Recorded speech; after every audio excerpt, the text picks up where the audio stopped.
Hello student, good morning. जय श्री राम। आज की तारीख है 22 नवंबर 2023। आप सभी का हमारे YouTube channel study with reading में स्वागत है। आप सभी से रिक्वेस्ट है कि प्लीज़ वीडियो को एक लाइक, एक शेयर और एक कमेंट जरूर किया करें। और जिसको इस वीडियो का पीडीएफ चाहिए तो इस वीडियो के कमेंट बॉक्स के नीचे मैं अपना टेलीग्राम लिंक दे दूंगा, वहां से आप इसका पीडीएफ डाउनलोड करके एक बार रिवीजन खुद से कर लेंगे तो सारे करंट अफेयर के क्वेश्चन आपको याद हो जाएंगे। तो चलिए शुरू करते हैं आज के अपने पहले करंट अफेयर प्रश्न, जो कि कुमार गौरव सर के और राकी टीमों के सदस्यों से लिया गया है। पहला प्रश्न है, आईसीसी क्रिकेट विश्व कप 2023 का खिताब किसने जीता है। जैसा आपको पता है कि आईसीसी विश्व कप क्रिकेट का कप कौन जीत लिया है इस बार, तो ये जीता है ऑस्ट्रेलिया ने। और किसे हराकर, तो भारत को हराकर जीत लिया है। अब हम आईसीसी क्रिकेट विश्व कप 2023 के बारे में जितने भी प्रश्न बन सकते हैं उन सभी के बारे में हम आपको रिवीजन करवाने वाले हैं। तो चलिए शुरू करते हैं। होस्ट आईसीसी क्रिकेट विश्व कप 2023 का होस्ट कौन है, तो होस्ट भारत है। और अब की बार किस क्रम का है, तो ये 13वें क्रम का है। और शुभंकर क्या है, तो आईसीसी विश्व कप का शुभंकर है क्रिकेटोवर्स। और ब्रांड एम्बेसडर कौन बनाए गए हैं, तो ब्रांड एम्बेसडर बनाए गए हैं शाहरुख खान।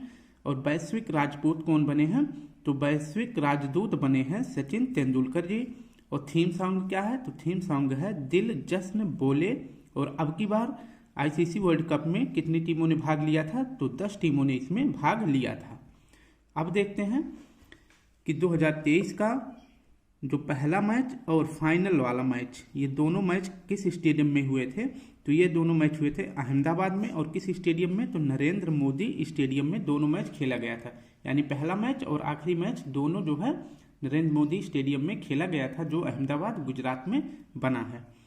फाइनल में ऑस्ट्रेलिया और इंडिया आपस में भिड़ी थी, जिनमें ऑस्ट्रेलिया के कप्तान कौन थे, पैट कमिंस थे। और इंडिया के कप्तान कौन थे, रोहित शर्मा थे। तो इसमें ऑस्ट्रेलिया जीत गई और भारत जो है इसमें हार गया। यानी ऑस्ट्रेलिया विजेता और उप विजेता भारत। अब देखते हैं इस फाइनल मैच में सबसे ज़्यादा मतलब प्लेयर ऑफ द मैच कौन बना है, तो सबसे ज़्यादा रन कौन बनाए हैं, तो ऑस्ट्रेलिया के प्लेयर है ट्रेविस हेड। ट्रेविस हेड को प्लेयर ऑफ द मैच का कैप मिला है। और इसके बाद प्लेयर ऑफ द टूर्नामेंट कौन बने हैं, मतलब पूरे सीरीज में सबसे ज़्यादा रन कौन बनाए हैं, तो बनाए हैं विराट कोहली।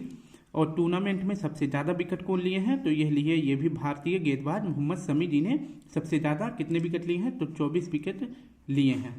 और सबसे ज़्यादा रन कौन बनाए हैं, तो कोहली ने बनाए हैं कितना रन, 765 रन बनाए हैं, जो कि एक पारी में यानी वर्ल्ड कप में सबसे ज़्यादा रन इन्हीं का बना है। और दूसरे नंबर पर कौन है, तो दूसरे नंबर पर है सचिन तेंदुलकर। ठीक है, तो सचिन तेंदुलकर दूसरे नंबर पर है। और सबसे ज़्यादा रन अभी पहले ये जो है खिताब जो है सचिन तेंदुलकर के नाम था, लेकिन अब सबसे ज़्यादा रन बना लिए विराट कोहली। कितना, 765 रन बना लिए। तो पहले स्थान पर अब आ गए हैं सचिन। आपसे पूछ सकता है कि गोल्डन बैट का किताब किसने जीता है, तो गोल्डन बैट का खिताब जीता है विराट कोहली ने, क्योंकि सबसे ज़्यादा रन बनाया है। और गोल्डन बॉल का किताब किसने जीता है, तो गोल्डन बॉल का खिताब जीते हैं मोहम्मद शमी, जो कि सबसे ज़्यादा विकेट लिए हैं, इसलिए उन्हें गोल्डन बॉल का खिताब दिया गया है।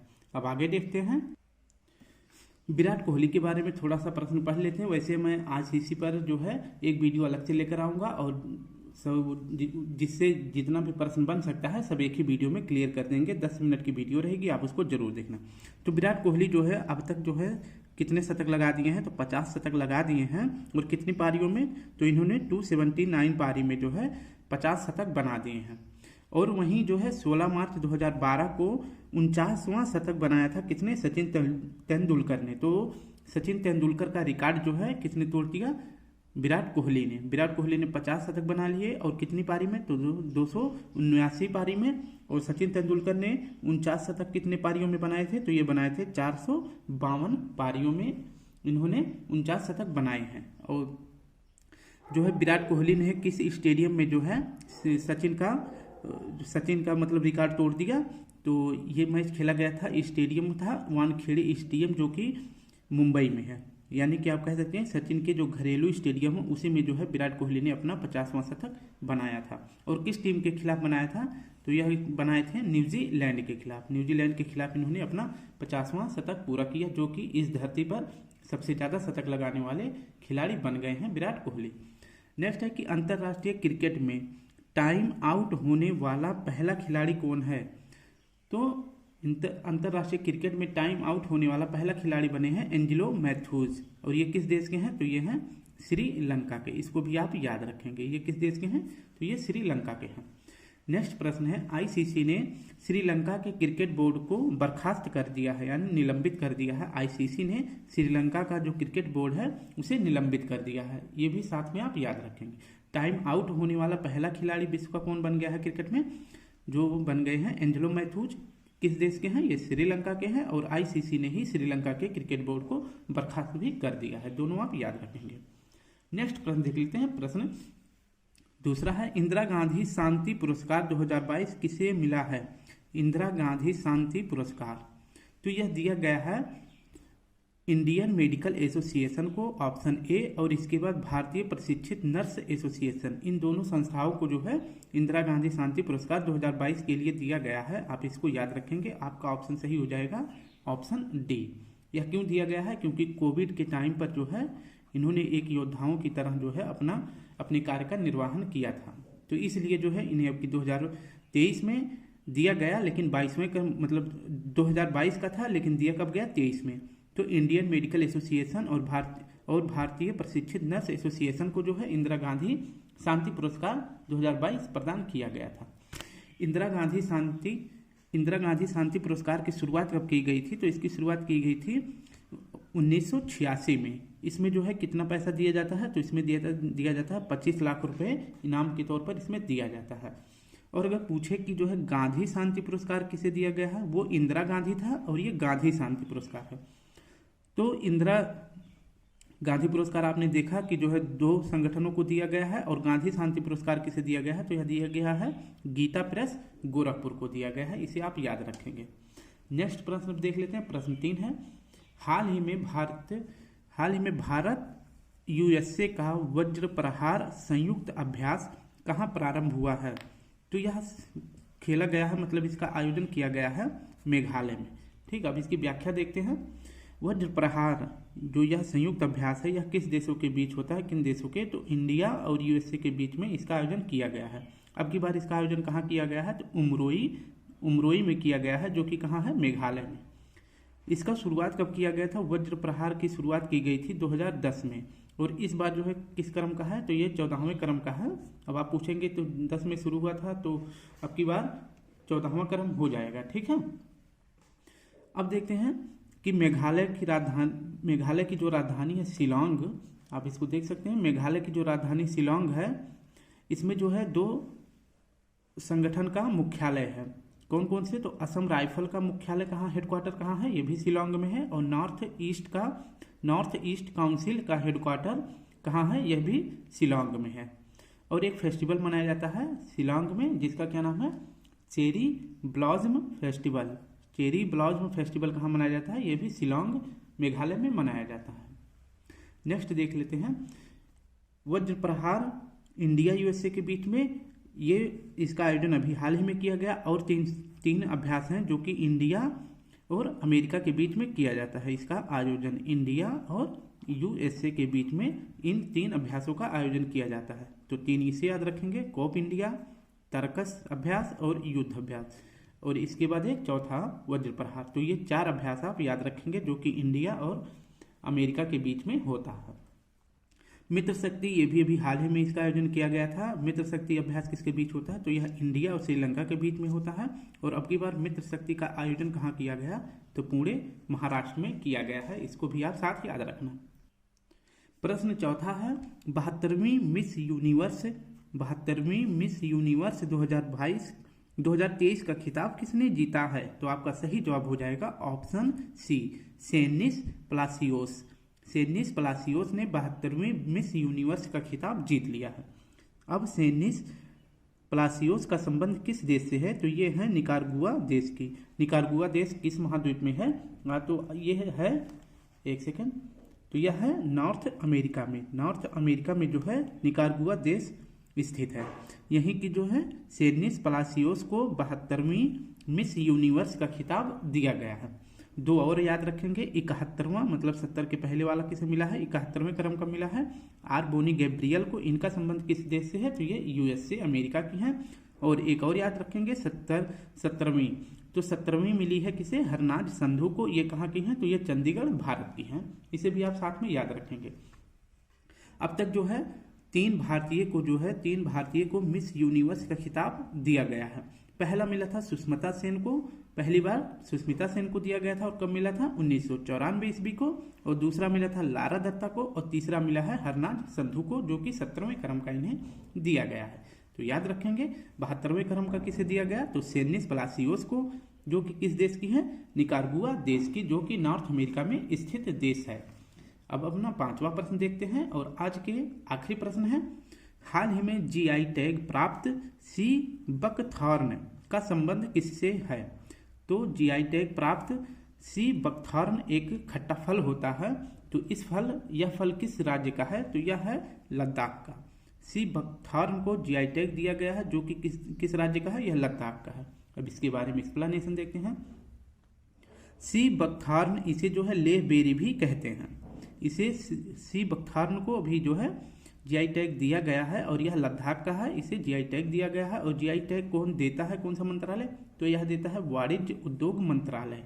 और कितने वर्ष के लिए, तो यह 10 वर्ष के लिए जीआई टैग दिया जाता है। और जीआई टैग का एक्ट क्या है, अधिनियम क्या है, तो 1999 में एक्ट आया था, और पहली बार 2004 में जो है दिया गया था। पहली बार 2004 में दिया गया था। किसे दिया गया था, दार्जिलिंग की चाय को, मतलब दार्जिलिंग टी को यह पहली बार दिया गया था। और दार्जिलिंग टी किस राज्य की है, तो यह हो जाएगा वेस्ट बंगाल। वेस्ट बंगाल को पहली बार जो है जीआई टैग मिला था। अब देखते हैं वुडकॉर्मिंग और खुबानी को भी जीआई टैग दिया गया है, और यह किस राज्य की है, तो यह लद्दाख की है। चुरपी पनीर को भी हाल ही में जीआई टैग दिया गया, और यह किस राज्य का है, तो यह अरुणाचल प्रदेश का है। चुरपी पनीर किस जानवर से के दूध से बनता है, तो यह बनता है याक। जो याक नहीं होते, बड़े बड़े बाल होते हैं, उन्हीं के कह सकते हैं, जो फीमेल याक होता है उसके दूध से चुरपी पनीर बनाया जाता है। इसे जीआई टैग दिया गया, और यह अरुणाचल प्रदेश का है। साथ में बसहोली पेंटिंग को भी जीआई टैग दिया गया, और यह किस राज्य का है, तो यह जम्मू कश्मीर का है। तो बसहोली पेंटिंग जम्मू कश्मीर का, वुड कार्विंग खुबानी लद्दाख का, चुरपी पनीर याक का, मतलब याक जानवर का, और अरुणाचल प्रदेश में दिया गया। नेक्स्ट हो जाता है प्रश्न, अब हम रिवीजन करेंगे जल्दी 5 मिनट के अंदर इसका रिवीजन कर लेंगे। तो पहला प्रश्न हो जाता है, प्रसिद्ध ओपेरा हाउस किस देश में स्थित है। ओपेरा हाउस से क्वेश्चन पूछा जाता है। ये जीके का 2 प्रश्न लिए हैं, तो आपको बताना है कि ओपेरा हाउस कहाँ पर स्थित है, तो यह सिडनी में है। सिडनी कहाँ पर है, यह ऑस्ट्रेलिया में। ठीक, ओपेरा हाउस सिडनी में है, जो कि ऑस्ट्रेलिया देश में स्थित है। निकारागुआ मैंने अभी बताया था कि सेनिस पलासियोस को जो है 72वें क्रम का मिस यूनिवर्स खिताब मिला है। तो जो है निकारागुआ की राजधानी पूछ रहा है क्या है, तो मानागुआ है। और निकारागुआ की मुद्रा का क्या नाम है, कोडोबा जो है निकारागुआ की मुद्रा है। 9वें भारत अंतर्राष्ट्रीय विज्ञान महोत्सव 2023 का मेजबान राज्य कौन सा है।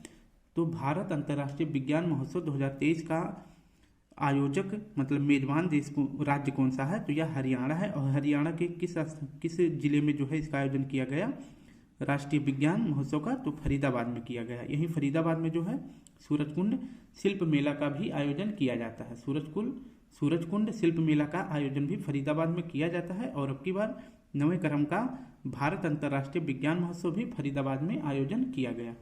नेक्स्ट प्रश्न है चौथा, हाल ही में मोदी मतलब पीएम जी ने किस आयोजन का नेतृत्व किया है। तो हाल ही में मोदी ने किस आयोजन का नेतृत्व किया है, तो सही जवाब हो जाएगा voice of global south summit. Voice of global south summit का आयोजन किसने किया है, तो मोदी जी ने किया है। नेक्स्ट प्रश्न है 2023 में आयोजक कर्ता देश मतलब जो विभिन्न संगठनों का आयोजन किया गया है 2023 में, तो कुछ जो संगठन उसके बारे में पढ़ने वाले हैं। जैसे G7 का आयोजक कौन रहा है, तो यह जापान रहा है। SCO का आयोजक 2023 में भारत रहा है। G20 का आयोजक कौन रहा, भारत रहा है। और ब्रिक्स का आयोजक कौन रहा है, तो ये देश रहा है दक्षिण अफ्रीका। नाटो 2023 का आयोजक देश कौन सा रहा है, तो बिलियंस में हुआ था विलिनियस में हुआ था इसका आयोजन। और विलिनियस जो है किस देश का भाग है, तो यह है लिथुआनिया। आप कह सकते हैं कि नाटो का आयोजक देश कौन रहा है, लिथुआनिया रहा है। और नाटो की स्थापना कब हुई थी, तो नाटो की स्थापना हुई थी 1949 ईस्वी में। नाटो का हेडक्वार्टर कहाँ है, ब्रुसेल्स, बेल्जियम में। और नवीनतम देश कौन बना है, तो यह फिनलैंड बनाया गया है। नेक्स्ट प्रश्न है, कौन सी संस्था वार्षिक ग्रीन हाउस गैस बुलेटिन, इसको याद रखना, वार्षिक ग्रीन हाउस गैस बुलेटिन जारी करने वाली संस्था कौन सी है, तो यह है WMD यानी वर्ल्ड मेट्रोलॉजिकल ऑर्गेनाइजेशन, इसका फुल फॉर्म होता है। तो वार्षिक ग्रीन हाउस गैस बुलेटिन जारी कौन करता है, WMD। नेक्स्ट है कि 54वें भारतीय अंतर्राष्ट्रीय फिल्म महोत्सव का आयोजन किस राज्य में किया जा रहा है, तो 54वें भारतीय अंतर्राष्ट्रीय फिल्म महोत्सव का आयोजन गोवा में किया जा रहा है। इसे जो है क्या कहते हैं, भारतीय अंतर्राष्ट्रीय फिल्म महोत्सव को क्या कहते हैं, इफ्फी भी कहते हैं। यानी इफ्फी मतलब international film festival of India, तो इसे इफ्फी भी कहते हैं। इसका आयोजन गोवा में किया जा रहा है। और इफ्फी का उद्घाटन किसने किया था, तो अनुराग ठाकुर जी ने किया है, जो कि वर्तमान में क्या है, तो वर्तमान में भारत के सूचना प्रसारण मंत्री हैं। इसको भी आप याद रखना साथ में। 9वां प्रश्न है, कोटक महिंद्रा बैंक के नए प्रबंधक, निदेशक और CEO कौन बनाए गए हैं, तो आपका सही जवाब हो जाएगा अशोक वासवानी। अब कैसे याद रखेंगे, महिंद्रा, अब आपको थोड़ा सा हिस्ट्री में चलना है जहां से आपको याद हो जाए। कोटक महिंद्रा, महिंद्रा को आपको पता है, महेंद्र और संघमित्रा ये दोनों कौन थे, तो ये अशोक, जो सम्राट अशोक थे उनकी पुत्री थी और पुत्र थे। तो महेंद्र अशोक के पुत्र थे, ऐसे आप याद कर लेना। तो कोटक महिंद्रा के जो है नए प्रबंधक, निदेशक और CEO कौन बनाए गए हैं, अशोक वासवानी बनाए गए हैं। आज का लास्ट प्रश्न है, पादप स्वास्थ्य प्रबंधन यानी प्लांट हेल्थ मैनेजमेंट 2023 पर अंतर्राष्ट्रीय सम्मेलन कहाँ संपन्न हुआ है, तो इसका सही जवाब हो जाएगा हैदराबाद में। तो पादप स्वास्थ्य प्रबंधन 2023 पर अंतर्राष्ट्रीय सम्मेलन किस राज्य में किया गया था, तो तेलंगाना में, हैदराबाद में इसका आयोजन किया गया था। तो स्टूडेंट, अगर आप सभी को इसका PDF चाहिए तो इस वीडियो के कमेंट बॉक्स के नीचे मैं अपना टेलीग्राम लिंक दे दूंगा, आप वहां से इसका PDF डाउनलोड कर सकते हैं। जैसे ही सब कुछ टिक लगा हुआ है वैसे लगा रहेगा, बस आपको एक बार उसको रिवीजन करना है और फिर डिलीट कर देना है। तो कल फिर मिलते हैं एक नए करंट अफेयर की क्लास के साथ। आज के लिए आप सभी को प्यारा सा जय हिंद, जय भारत।